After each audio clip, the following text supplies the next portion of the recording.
Imagine walking into an audition where the only acceptable outcome is disappearing completely, not into a character built from research and imagination, but into a real person, one whose every gesture has already been studied, freeze-framed, and argued over by millions of people for 40 years, one who happens to be your uncle.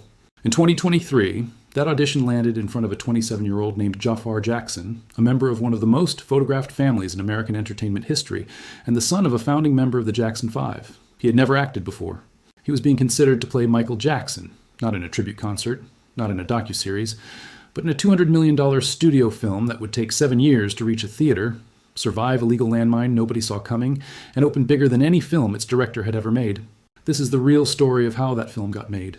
Not the guesswork about his private life that has been circulating on short-form video, but the actual documented history, the casting call that came down to a single screen test, the 30-year-old legal clause that forced the production to rebuild its own ending days before release, the reshoot bill that made this one of the most expensive music biopics ever produced.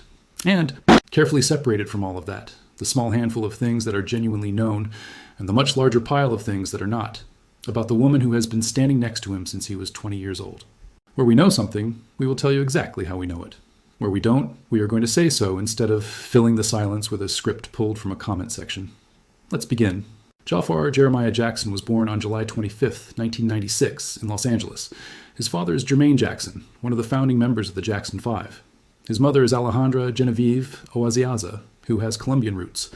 That makes Jafar a direct nephew of Michael Jackson, not a distant cousin invoking a family name for attention, but someone who grew up inside a household where the Jackson legacy wasn't an abstract phrase. It was daily conversation. Music wasn't something Jafar discovered. It was ambient, the family trade, learned by proximity the way other kids absorb their parents' accents. By his early 20s, he had started building something of his own, a debut single called Got Me Singing, released in 2019, followed by a second track, Confused, in 2020. One detail rarely covered alongside the rest of his biography. In early 2020, Jafar traveled to Saudi Arabia to perform Umrah, the Islamic pilgrimage to Mecca undertaken by millions of Muslims each year. He was raised in a Muslim household, and the trip offered one of the only public glimpses into his life that had nothing to do with a stage or a camera. None of that made him a household name. What did, what turned him into a name, recognized on every continent within about 6 months, hadn't started yet. It began with a producer who had been chasing this exact story since long before Jafar was ever in the conversation. To understand why that story took 7 years to reach a screen at all, you have to understand what it was actually trying to capture. Michael Jackson wasn't just a commercially successful artist. Between the late 1970s and the mid-1980s, he became, by most measures, the most famous entertainer alive, a member of the Jackson 5 as a child. A solo artist, whose 1982 album Thriller remains the best-selling album in history, and a performer whose television appearances were treated as cultural events rather than promotional stops. He died in 2009, at age 50, and in the years since, his estate has remained one of the highest earning in entertainment, continuing to generate revenue through music catalogs, licensing, and posthumous projects. Any film attempting to tell that story wasn't just adapting a biography. It was trying to compress 5 decades of music history, family history, and unresolved public controversy into something that could fit inside a single trip to the movie theater. The Michael Jackson biopic didn't begin with Jafar. It began in 2019 when producer Graham King, the same producer behind Bohemian Rhapsody, acquired the rights to tell Michael Jackson's story in all its complexity, along with the rights to use Jackson's full music catalog on screen. For a few years, that's all it was. Rights on a shelf, a story waiting for the right director and the right actor to exist at the same time.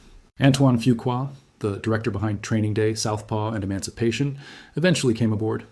Fuqua had a strange, thin thread of personal history with Michael Jackson already. Years earlier, while being considered to direct the music video for Remember the Time, he had spoken to Jackson once, briefly, by phone. He never got the job and never met Jackson in person. He would later describe that call as his only real connection to the man he was now being asked to help bring back to the screen. The film was written by John Logan, the screenwriter behind The Aviator, and produced not just by King, but by John Branca and John McClane, the 2 co-executors of the Michael Jackson estate.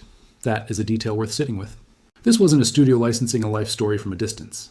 The people legally responsible for protecting Michael Jackson's name, image, and financial legacy were sitting in the producers' chairs, shaping the film from the inside. Casting the lead was, by every account, the single hardest decision of the entire production, made harder by a Hollywood-wide actors and writers strike that put the project on hold for a stretch in 2023. When production resumed, King found Jafar and introduced him to Fuqua. Fuqua has since described the moment almost like a ghost story. He saw a photo first and was struck by the resemblance, but new photos can be staged. It was the screen test that convinced him, Jafar answering questions in character with what Fuqua called an almost spiritual authenticity, as though the room briefly contained someone else entirely.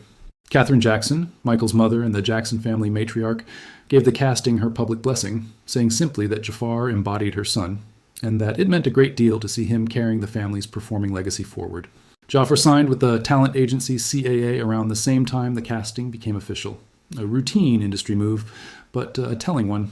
This wasn't being built as a stunt casting with a viral headline and nothing behind it. It was being built as the launch of an acting career on the largest possible stage with zero margin for a shaky first outing. Then filming actually started. An acting career turned out to be an understatement for what the role demanded.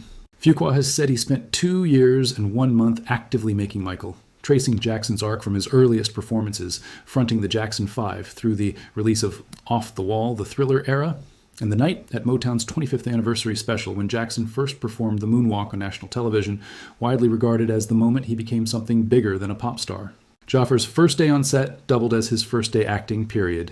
He had 0 prior credits. The scene he was handed to shoot was a full performance of Bad, Michael Jackson's 1987 single, choreographed live in front of roughly 500 extras, standing in for a stadium crowd. There was no small private scene to ease him in. Fuqua later said the crew was stunned by what they saw, and that watching Jafar move, the character was simply there, not an impression of Michael Jackson, but something closer to a transference. He wasn't building that performance alone. The production surrounded him with a cast carrying serious institutional weight. Coleman Domingo and Nia Long played Michael's parents, Joe and Catherine Jackson, with Fuqua later singling out Domingo's transformation as so complete that he barely recognized him on set, describing it as the actor disappearing entirely and Joe Jackson simply standing in his place. Miles Teller played longtime Jackson attorney and advisor John Branca. Lorenz Tate played Motown founder Berry Gordy. Laura Harrier played music executive Suzanne DePass. Kat Graham played Diana Ross. Jessica Sula played LaToya Jackson. Liv Simone played Gladys Knight. Kendrick Sampson played Quincy Jones. Kaylin Durrell Jones played Bill Bray, Jackson's longtime head of security and one of his closest confidants. A younger version of Michael was played separately by child actor Giuliano Crew Valdi. Principal photography wrapped in May 2025. By every internal account, the hardest creative work was finished, and what remained was the ordinary post-production grind. Editing, scoring, marketing. That assumption held for exactly a few months. Then, a legal team, reviewing decades-old paperwork, found something that sent the entire third act of the film back into production. To understand what happened next, you need one piece of history from more than 30 years earlier. In 1993, Michael Jackson was accused of sexually abusing a 13-year-old boy named Jordan Chandler. The case never reached a criminal trial. Instead, Jackson and the Chandler family settled the matter civilly, in a deal reportedly worth around $25 million, and the allegation was resolved outside of court. It is a well-documented chapter of Jackson's public history, separate from a later, unrelated 2005 criminal trial, in which Jackson was tried on different molestation charges involving a different family and was acquitted on all counts. What almost nobody remembered, including apparently most of the people making this film, was a specific clause buried inside that 1993 settlement. According to reporting from Puck, later corroborated by other outlets, the agreement specified that the Chandler family could never be depicted, named, or dramatized in any future portrayal of Michael Jackson's life. Not referenced, not implied, off limits permanently by contract. The production had already shot material that ran directly into that restriction. Variety later reported that an entire sequence for the film's third act, reportedly including scenes depicting law enforcement gathering evidence at Neverland Ranch, had been filmed before anyone on the legal side flagged that it violated the decades-old clause. There was no quiet fix available. The studio had to send the production back into filming to rebuild the back half of the movie without the material the settlement prohibited. Reported figures for the length of the reshoot range from 20 to 22 additional days. The cost is reported differently across outlets, somewhere between $10 million and $50 million depending on the source, but the consistent detail across all of them is who paid for it. The Michael Jackson estate, the same body that had overlooked the clause in the first place, absorbed the bill rather than the studio. That reshoot pushed the film's total production cost as high as an estimated $200 million, an extraordinary figure for what is, structurally, a music biopic rather than a franchise tentpole. Fuqua and King both received substantial additional compensation tied directly to the extra work. Fuqua reportedly receiving roughly $15 million on top of an original $10 million directing fee, King receiving an additional $10 million on top of an original $6 million producing fee, according to a Bloomberg report cited by The Hollywood Reporter. In other words, A piece of paper signed when Michael Jackson was 35 years old reached across 3 decades and rewrote the ending of the movie about his life, days before it was supposed to be finished. And the reshoots weren't the only thing standing between the production and a release date. Michael was originally targeted for an April 2025 release, later shifted toward an October 2025 window. Neither date held.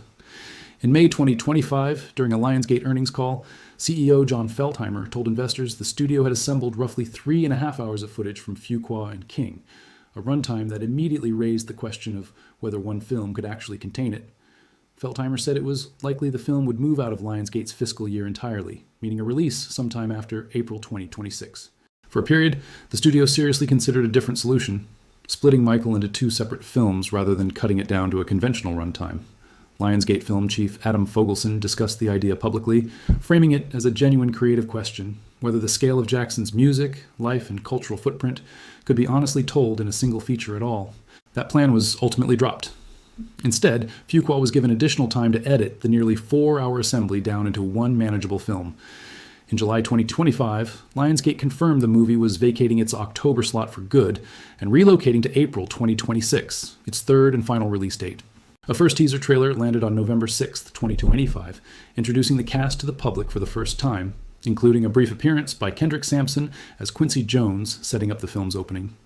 Between the trailer and the mounting news coverage of the legal reshoots, public anticipation climbed sharply over the following 5 months. Michael finally opened in theaters worldwide in the final week of April 2026, roughly 3 years after Jafar Jackson's casting was announced, and 7 years after Graham King first acquired the rights to tell the story at all. The only question left was whether audiences, after all of that, would actually show up. They showed up. Michael opened to approximately $97 million domestically, and roughly $217.4 million worldwide in its first weekend, Antoine Fuqua's biggest opening of his career, and a number that sailed well past the more conservative $60 to $80 million domestic projections. Some analysts had floated just weeks earlier. For context, the highest grossing music biopic of all time remains Bohemian Rhapsody, at more than $900 million worldwide, a film also produced by Graham King. A distant second is Elvis, at roughly $288 million globally. Michael's single opening weekend alone put it on a trajectory to seriously challenge that second-place position, if not close in on the top spot, depending on how the film held through subsequent weeks. Critical reception told a different, messier story. The film landed around 38% on Rotten Tomatoes, a rough score for a project carrying a $200 million budget and years of anticipation. Coverage described the reviews as genuinely split. Strong, specific praise for Jafar Jackson's performance and Coleman Domingo's transformation as Joe Jackson, alongside sharper criticism of how the film handled or avoided the more difficult parts of Michael Jackson's public history, a tension that had arguably been built into the project from the moment the Jackson estate signed on as a producing partner, rather than staying at arm's length. Box office success and critical division aren't mutually exclusive, and Michael became a clean example of both landing in the same weekend. Audiences turned out, critics argued. It was, by Fuqua's own account, the biggest opening weekend of his career. Like in a filmography that already included Training Day, the film that earned Denzel Washington an Academy Award in Southpaw and Emancipation. It was also a strange kind of homecoming for him. Long before he directed feature films, Fuqua built his career directing music videos, working with artists including Stevie Wonder, Prince, Toni Braxton, and Coolio, whose video for Gangsta's Paradise remains one of his best-known early credits. Decades later, he found himself directing a film about a man whose own music videos had redefined what the format could be. And standing next to Jafar through nearly the entire journey, casting announcement, 2 years of filming, a legal crisis, 3 delays, and finally the release itself, was someone the internet had a lot more opinions about than actual information. Here is where a lot of coverage of this story quietly stops reporting and starts guessing. We are going to draw the line as clearly as we can.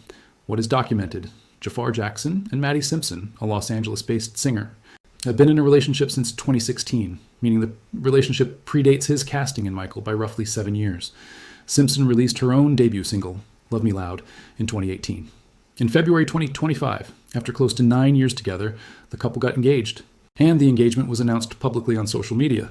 Multiple entertainment outlets covered it at the time, and reference sources tracking Jafar's public biography list Simpson as his partner and described the couple as engaged as of the film's 2026 release. Simpson was a consistent public presence throughout the film's promotional cycle. She was photographed with Jafar at the film's Berlin premiere in April 2026 and at subsequent events in the United States. On social media, she posted in support of The project on at least 2 documented occasions, once when the trailer dropped in November 2025, and again when the film opened in theaters, describing, in her own words, watching Jafar's discipline and focus throughout the process as something she found genuinely striking. Entertainment outlets also reported, based on Simpson's own social media activity, that she shared glimpses of dress shopping in December 2025, which at minimum confirms that wedding planning was underway at some point in some form. That is the complete list of what can actually be verified. A long relationship, a public engagement, consistent public appearances together through an unusually demanding high-pressure film release. No wedding date has ever been publicly announced by either of them or by any representative, and that last point matters more than it might seem because it directly undercuts the next part of the story, the part where a lot of other coverage stopped being careful. In the weeks following the film's release, a wave of short-form videos on TikTok, Reels, reaction clips began circulating a specific claim that Jafar and Maddie had indefinitely postponed their wedding. Different videos offered different explanations for why: the pressure of sudden fame, the intensity of the press tour, a desire to protect their privacy from a media storm neither of them had experienced at this scale before. We went looking for the source underneath that claim. There isn't one.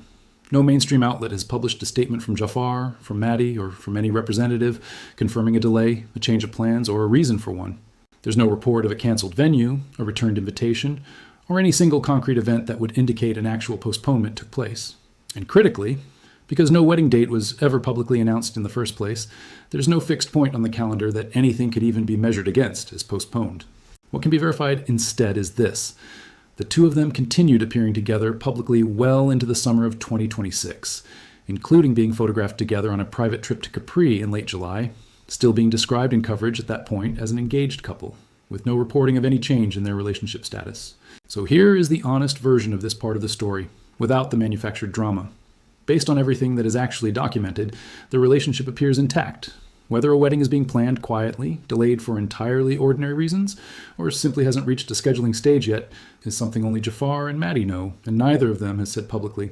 Anything more specific than that, a reason, a timeline, an emotional read on how either of them is handling the pressure, is speculation dressed up as reporting. And we are not going to manufacture a private explanation for two people based on a trend built entirely out of guesswork. That kind of restraint, as it happens, fits a much older pattern in this particular family, one that has almost nothing to do with this film and everything to do with 50 years of never quite being allowed to have a private life. The Jackson family has been one of the most heavily photographed families in American entertainment for more than 50 years, since the Jackson 5's breakout in the late 1960s. That level of visibility never really eased. It carried through Michael's solo career, through the 1993 allegation and settlement, through the separate 2005 criminal trial and acquittal, through his death in 2009 at age 50, and through the 2 decades of estate management, documentaries, and legal disputes that followed. Almost nothing about this family's internal life has stayed internal for very long. That history is a large part of why Michael was never going to be a routine production to begin with. Every choice about what to include, what to soften, what to cut entirely, and who got final say on those decisions carried weight far beyond a typical biopic, because the family's own estate wasn't licensing the story from a distance. It was in the room, making the calls, in real time alongside the studio. It is also the most likely explanation for why any gap in public information about Jafar's personal life gets filled in so quickly by speculation. When a family has spent half a century under constant observation, audiences develop a kind of reflex. If something isn't visible, it must be being hidden. Sometimes that instinct is correct. Far more often, it's simply privacy doing exactly what privacy is designed to do, existing without an explanation attached to it. As of mid-2026, here is the complete picture, built only from what is actually confirmed. Michael was released worldwide in the final week of April 2026, following a 7-year development process that began with Graham King acquiring the rights in 2019. 3 separate release date changes, and a last-minute legal complication tied to a 30-year-old settlement clause that forced $10 to $50 million in unplanned reshoots, and pushed the film's total cost to an estimated $200 million. It opened to roughly $97 million domestically and $217 million worldwide, the biggest opening of Antoine Fuqua's career, against a Rotten Tomatoes score around 38% and genuinely split critical reaction. Jafar Jackson, who made his acting debut in the lead role after being discovered by producer Graham King and cast following a screen test that reportedly moved his director close to tears, has been in a relationship with singer Maddie Simpson since 2016. They became engaged in February 2025. They have continued to appear together publicly through mid-2026, including at the film's Berlin premiere and a trip to Capri in late July. No wedding date has ever been announced. No postponement has been confirmed by anyone with actual knowledge of their plans. That is the full story, told without filling in the blanks. A first-time actor who took on the most scrutinized role his family's history could offer him, a production nearly derailed by a legal clause almost nobody remembered existed, a box office win split down the middle by critics, and a decade-long relationship that, based on everything we can actually stand behind, is still standing, still mostly private, and still entirely theirs to define on whatever timeline they choose. If you want the confirmed version of stories like this instead of the guest one, that's what this channel is for. Subscribe if that's useful to you. We'll see you in the next one.